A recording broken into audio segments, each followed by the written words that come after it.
Okay, so I'm gonna assume this isn't a weird take. I think this song might be more wanted. I think personally because it is Joyner Lucas's second version of Devil Works 2, which we can talk about Joyner Lucas and how he marketed the ADHD album perfectly. So this could be his way of marketing his next album, which we have not heard of the official date or the name of it. But he talks about Devil Works 2, and so I was listening to this traditional song when it came out, and it's weird to look at the first Devil Works and then look at the second Devil Works and see the years that passed in that like short time frame. That it seems like the original came out less than a year. That's what it feels like. It does feel like it's been less than a year since the original came out, which I mean it seems really bizarre, but it does seem like it only came out, I don't know, when did it come in 2020? So we're gonna assume Devil's Work was the lead up to that album. So Devil Works was the lead up to the album anyway. So we're gonna review Devil Works 2 and kind of hit some kind of points that Joyner Lucas was expressing, and we're just gonna deep dive into that because Devil Works 2. Okay, so Devil Works really came out in 2019, and the lead to the ADHD album, which was in 2020, which is weird. I think looking 3 years in, it's a sad thing to look at. But we're gonna look at this real quick. But let's do very responses. We'll get right into it. Okay, so he starts it off with that, guess we're gonna try this again, which is relating up to the original Devil's Work, where he talks about, hey, God, hear me for this and hear me for that, which it's getting redundant, but when you know what's happening, you know you're in the Devil's Work too, which for some reason is something that, I mean, I was looking forward to, but I didn't realize that this was gonna drop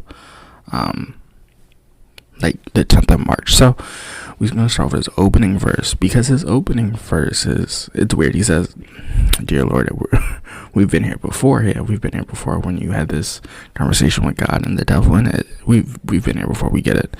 It's been a long time. I hope you don't smash the door, of that whole thing of after a while you're not going to be let into the door or heaven, whichever you prefer.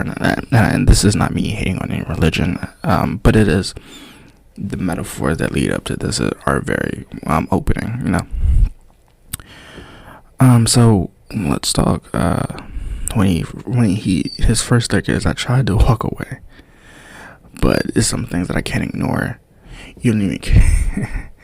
I could be so wrong, but it seems like you don't care no more, which is like weird. I think that's the reason I think he says that, and I think the way he rebuttals it is basically that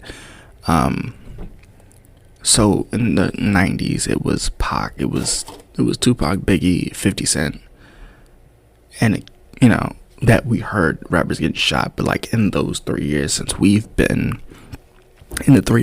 released it, 3 or 4 years since he released it, we've had Kobe Down, we've had Pop Smoke, we've had Juice WRLD, we've had DMX, we've had Breonna Taylor, which I'll get into, and we'll talk both sides when we get to that line. But it's, Lord, this is, he's right though. It's been a while. It just doesn't seem like people care anymore. And that opening is a solid opening, or a solid hook for me. He says, because last time we talked, you ain't played fair. Since the last time you played, we haven't played anymore. So he was talking about give us Michael Jackson back, and we'll give you that for that, which he listed 3 deaths. He 3 deaths in the original one, which is bizarre. I think that's but it is something that just seemed to happen in these last 3 years, that we've heard rappers die. Young Dolph, Pop Smoke, Juice, and that's just a few. DMX, the situation with Tory Lanez. It's just been so many people that it's hard to look at this any other way. He says, I pray, but it's kind of like you're not there anymore. It's kind of, he says, I pray, but it's like you're not there anymore. I don't understand why, people keep dying who deserve to die, who deserve to die living. And in this, he talks about the officers that shot. And in the clip, he shows Breonna Taylor, which is a weird thing, and I think this comes from multiple reasons. I think this because it's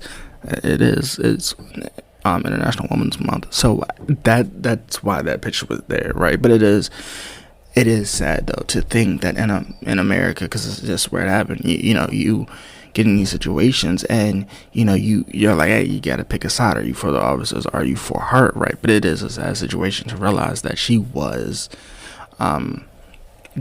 roughly was, sleeping.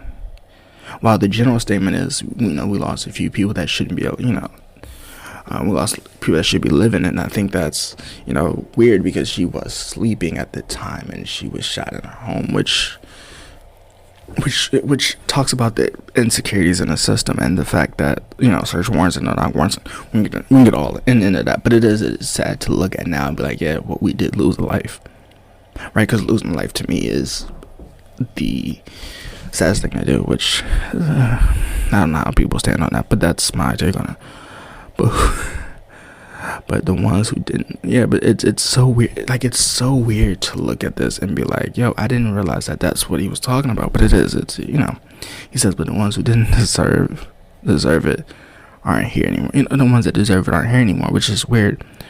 Instead of trading souls, I got something else in my mind. Hey, because we said we were gonna trade Michael Jackson's soul to get, or trade Tekashi's soul to give us Michael Jackson back, and you said instead of trading souls, there's a lot of moments I wish I could change, which we have to talk about this. And as I said, I don't like getting political, but it's a national thing that was happening. He says there are moments that we should have changed. I wish I could fix a lot of pain. You helped me out of you helped me this time, which is weird. He says you could have done a lot. Maybe we could have done a lot of damage and rewind the clock and made some people safer, not die, which this is a tricky line to me. This is a tricky line to me, and this brings up a lot of topics to me that I have opinions on, but I don't want to discuss these opinions because they're just opinions. He says a lot of mistakes erase the Will Smith slap and turn them back around and wait till they get backstage so they can handle it, and it's a weird thing, but it is something that I think a lot of people wondered. I think whether you like it or you don't, it seemed inappropriate at the time to slap somebody on a live stage, right? Because there was people like Questlove that had been wanting to win awards, and he won awards, but it was overshadowed by that slap, which a lot of people that won awards that day won't be remembered. Oh, they won that award. It'll be, oh, that slap. And they probably could have handled it behind closed doors. I think they could have. I think they could have handled it backstage, truthfully. But it is public now. If he could change it, he probably, we could have somebody intervene in that. But because in the line he says, or maybe make Chris choose a different joke, huh? Or a different topic Jada wouldn't be mad about. And he says facts behind it, or but this is the thing, and it's, and either I'm gonna get hate for this, and I think that's partially true. I think there's a thing into comedy. There's always been this idea that if you speak comedy, it's from something in your life or something you experienced, or some comedy has some truth to it, which we could argue that joke may have had some truth to it, but it is, it was a joke. But also it says a topic that Jada wouldn't be mad about, and that's a hard thing for me to swallow. I think solely because you don't know what joke's gonna piss or necessarily gonna make somebody mad. I don't think you do, and the rumors that somebody else wrote the joke haven't been confirmed or denied. They haven't been proven yet either, but it's it's something I worry about. Before we say he probably should have chose a different joke, maybe they didn't think it was gonna take it too serious.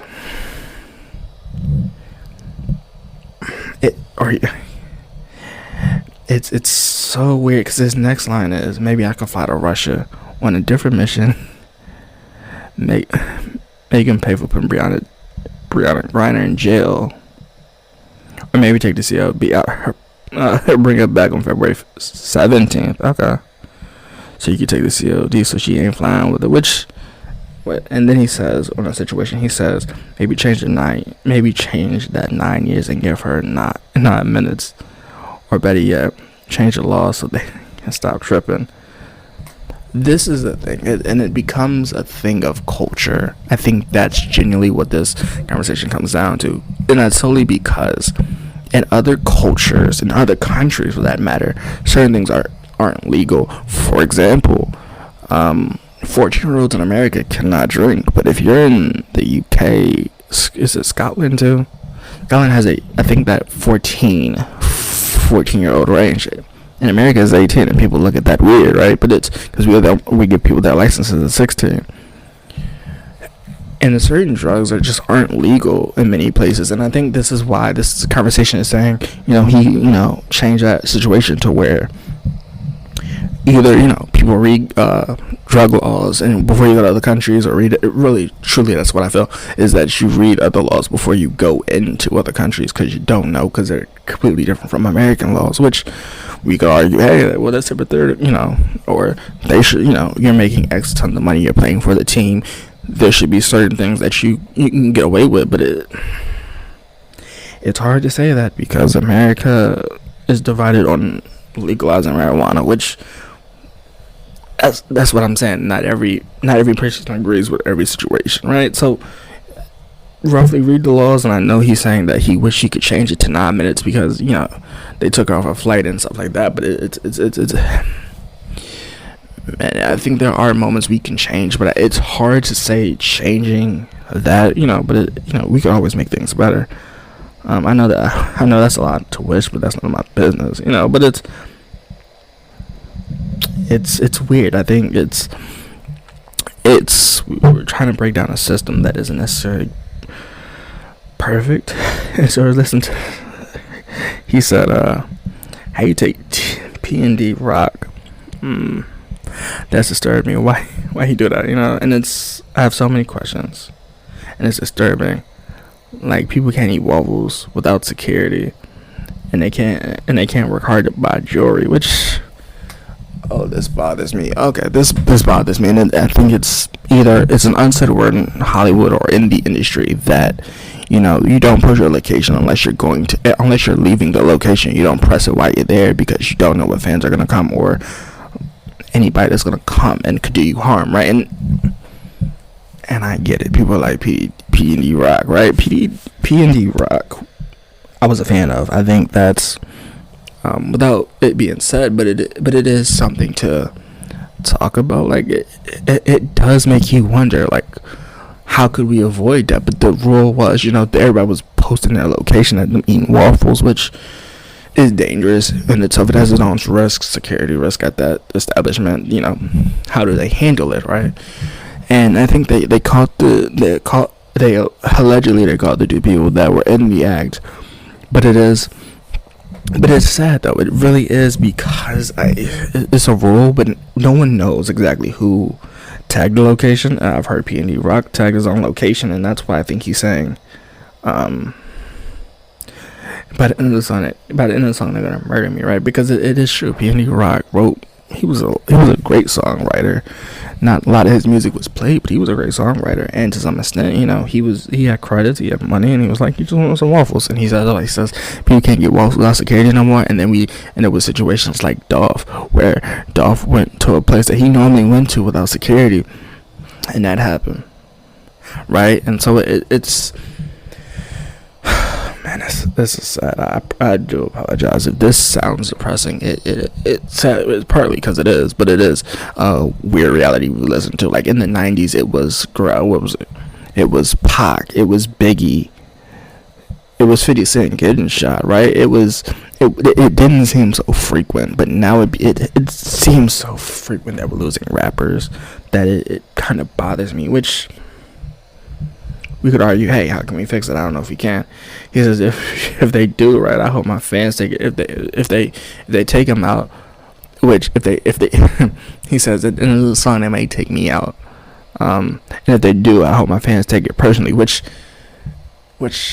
is a weird line to say, because when he said that line, I was like, yo, he's talking about X, because X said on his live, if they take me, if something happens to me, Blank did it, right?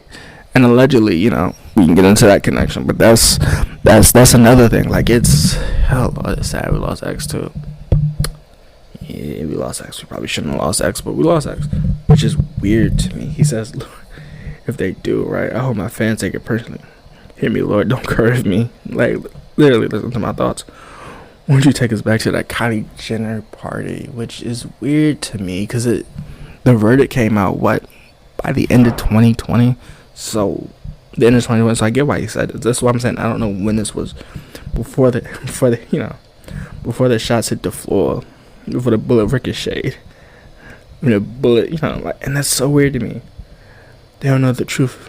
We don't know the truth of where it misformed. Like, we've seen this play out in the media, which I don't think should have been the case for the Tory Lanez and Megan Thee Stallion trial. We shouldn't have watched it in the public, but they're two public celebrities, so I don't know how we get around that, right?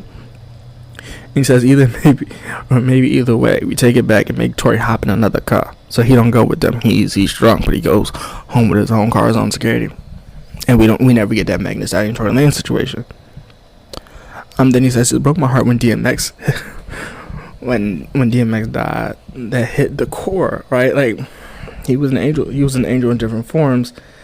Might have a drug problem, but like he did before. But he was fighting his demons, and we know that's a different war, which is weird. I think, and it's solely because we'll get to it when he talks about Juice.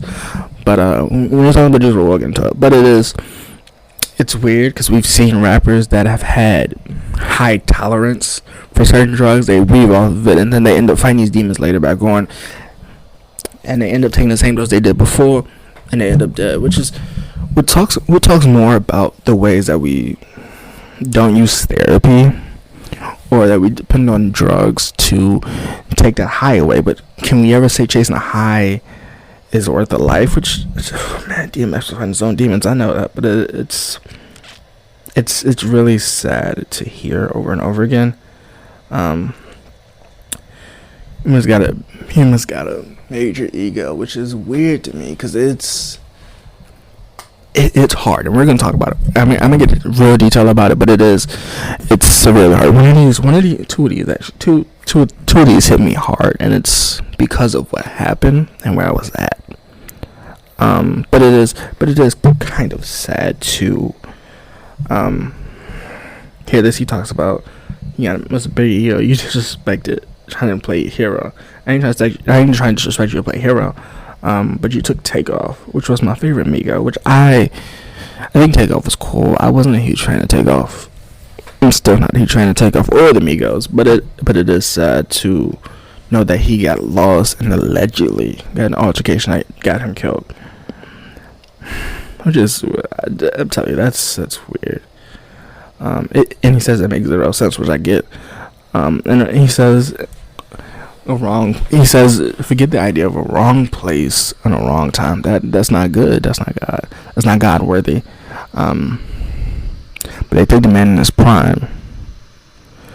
When Tommy died, I cried and played CeeLo. Which is weird. I think he's saying CeeLo Green, but it is. I don't know, it's so sad. Like, Debo. Man, I'm losing. Man, when I found out Debo was dead, I think I was cruising home from work, and I just looked at my phone. I was like, hey, let me just look at my phone, and when I got that, man, that messed me up. That messed me up because it so if you got me stressing, right? Staring at the Bible, trying to figure out who's next, which is weird to me, because I think come to this moment and realize that death is uncertain. But it's so sad though to say that we lost these many rappers, singers, songwriters in just 3 years, which is sad to me. He says, meanwhile, 69 living his best life. Go back to the days when he was on a stand confessing, right? And it's so weird to me. He says, tape his mouth shut so he can never talk to the feds. Like, man, yeah.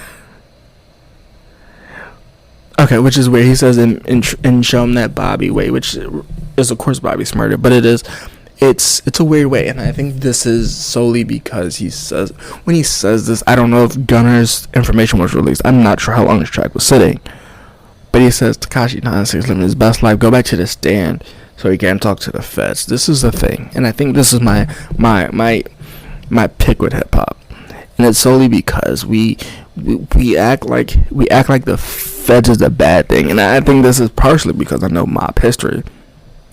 But a few sub bosses have turned on their bosses because RICO charges. No matter, you're going to jail for a RICO charge, and you are the one with the influence and the money.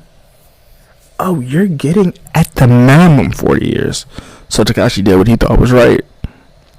And that, Gunner, I'm not talking about Gunner, but it's a sad thing to look at and be like, well, I could have fixed that. He says, make him learn from Bobby, which I don't know. I don't know how Bobby would feel about the Rat label when he did so many years. I think he's still on probation until, 2030? I think he's out, but I think he's on probation.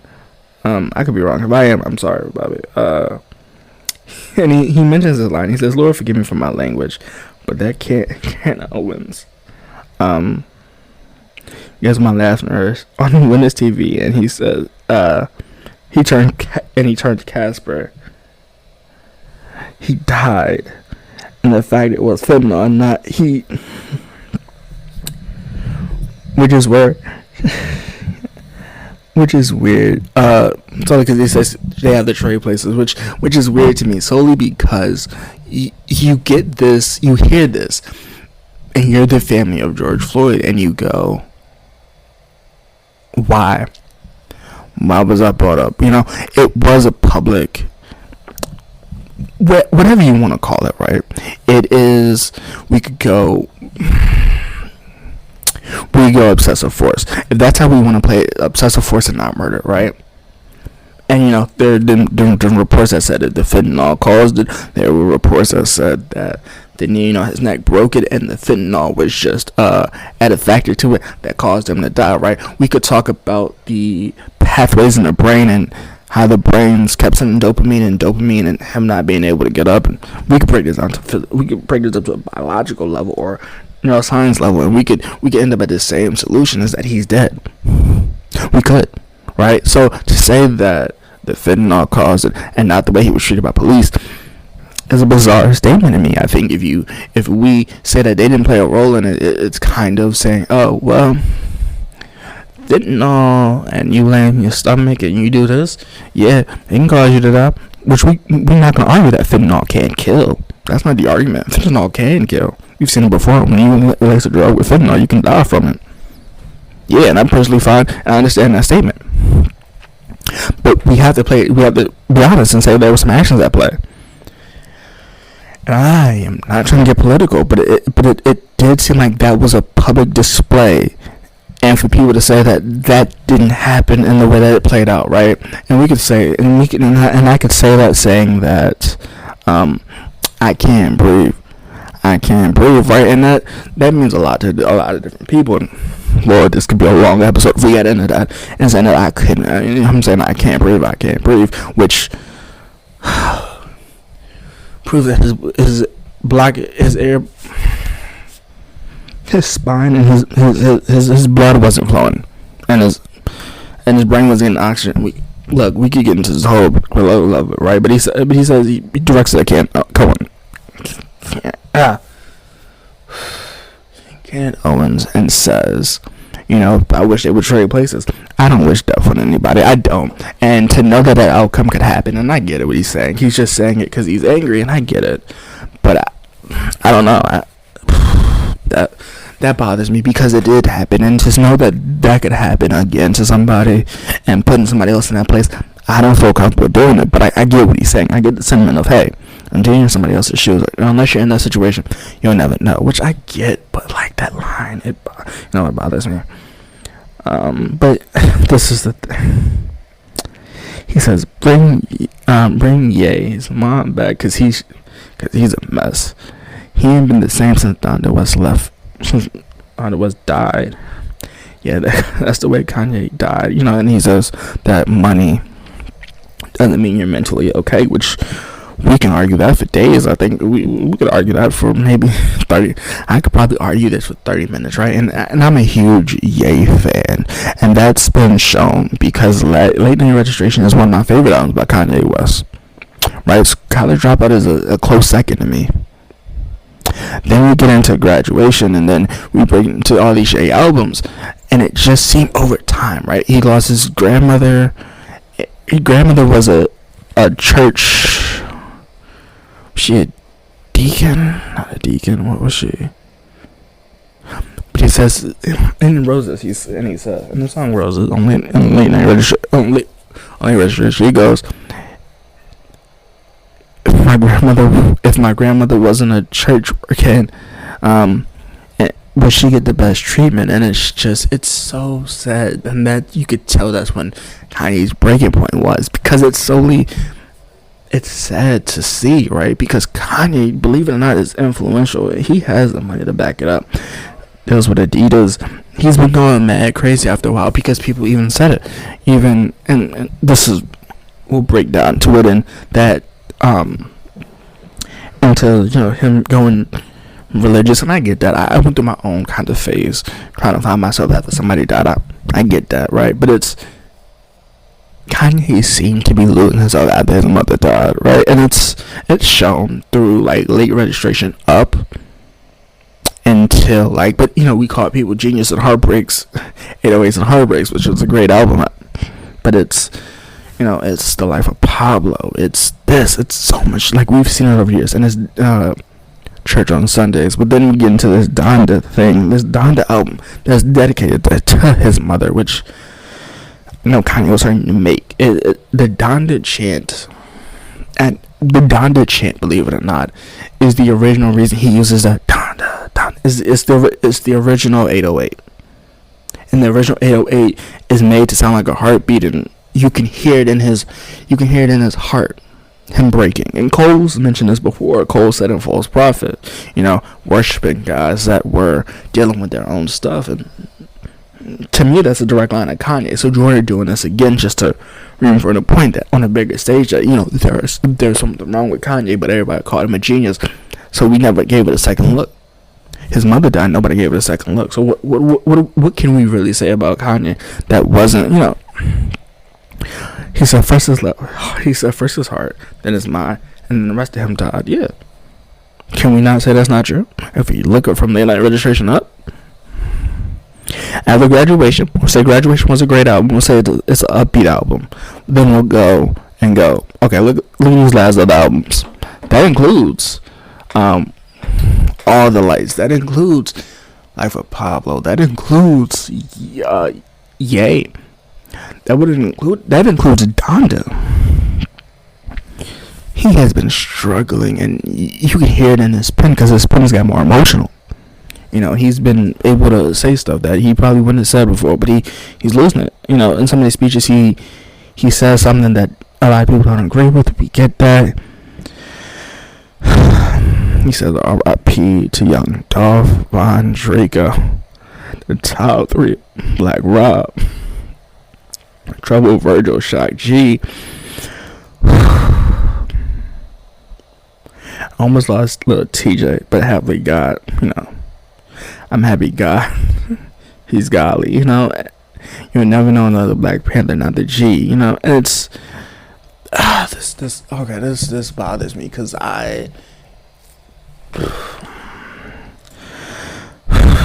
Shock G. Shock G bothers me. Losing Shock G is something that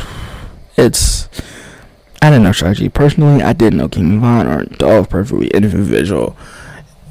Visual I'd known had worked on like Vogue before, but it's so much, like so much death in Black Panther, which is Chad. But I remember when he said Black Panther, my first idea was Huey Newton, and he was one of the founders of the Black Panther Party, which, man, it's sad to look at and go, Huey Newton.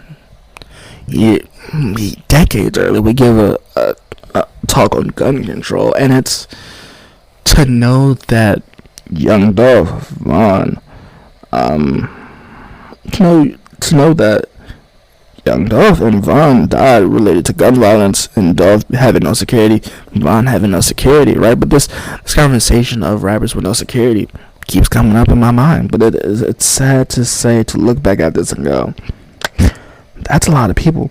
And little TJ making that 50 Cent mini men. I mean, he was saved. I don't know how to. I don't know. Little TJ was saved. I beg for your guidance in this ghetto world, which I wouldn't say. He says, "You took juice from us, and that forever hurts. But put the blame on you. That'll never work. I know this ain't your fault. It's the devil's work." Oh my god. Okay, so this is the thing, and he talks about Kobe. I swear he talks about Kobe. Talk about Kobe and his daughter Gianna, which it's okay. Here he goes. He goes, "Well, you know the shit's crazy when you drop the ball. You know people keep a target on these rappers. Now give us Kobe back. We miss, when I mess without him. It's this conversation of are they a celebrity or are they a world star? And I think, and I'll come back to these conversations. And I told you I was gonna come to him, so I'm coming back to him. The Kobe one, I was leaving work. What? 6 o'clock at night when I looked at my phone, got the news, and I was like, "Hey, did you know Kobe died?" And I was just like, "No, I didn't know Kobe Bryant died." Now, I'm not gonna sit here and act like I'm the biggest basketball fan, but it is to see the impact he had on the community and his legacy. To say, can we get him a different driver or him getting a different route because LA has a lot of traffic. It's to look at that and go, yeah, you know what? I can't relate to that. It's, man, it is sad to see that we lost him in this way. Because I think we could argue that he was a star worldwide, which brings us to the question, like, what have we done? I mean, what does a society, when you get to this conversation, he talks about juice, and we'll talk about juice and drug overdose at the airport that he swallowed, because I think Wayne did something similar for a drug charge, but it's a problem when you have roughly, and we'll roughly say this was 34 years, right? 3 years. You hear something like Vaughn, and you hear something like Dolph, and you hear something like P&D Rock, and you hear something like Pop Smoke, where he just dropped a location. They both wrote locations. They died from not having security, but like just trying to have fun. Like, what does that say? What does that say as a society? But what does that say when in the 90s there were 3 rappers that got shot and died? In my lifetime, it has been 4, maybe more. It's been more than 4. It was X, it was Juice, it was Juice WRLD. We'll add Juice, but it was X. It was Lil Wayne's tour bus being shot up. It was Young Dolph, King Von, almost Lil TJ, 50 Cent. Right? It's, man, it is depressing to look at those numbers and go, yo, what have we done? The Migos themselves, like, what have we done as a society to prevent this from happening? Which is a weird thing, a weird statement to make. I think it's hard to make that statement and stand firm on it, but that is an issue I have. I have a question that I need an answer to.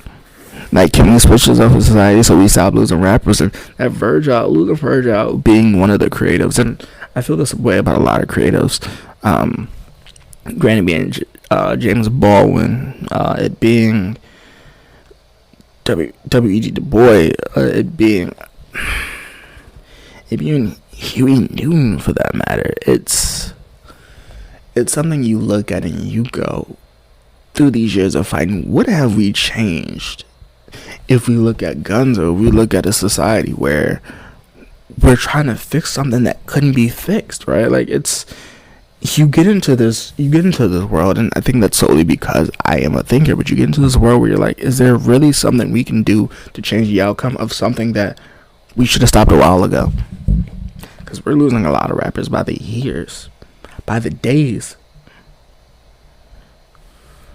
Rapping with Guru, Static G, they're, oh my god, Shock G, this is the thing, like, I don't know, like, this song is very inspirational to me. This is a 9 out of 10 right here. This is a strict 9 out of 10, but it makes you wonder, like, it does make you wonder, like, is there something we can do to fix this? Because I really am of it. I really would love to know the answer, but I don't think I have an answer that'll fix this in the long term. So what you know? Let me know. Let me know what that was up.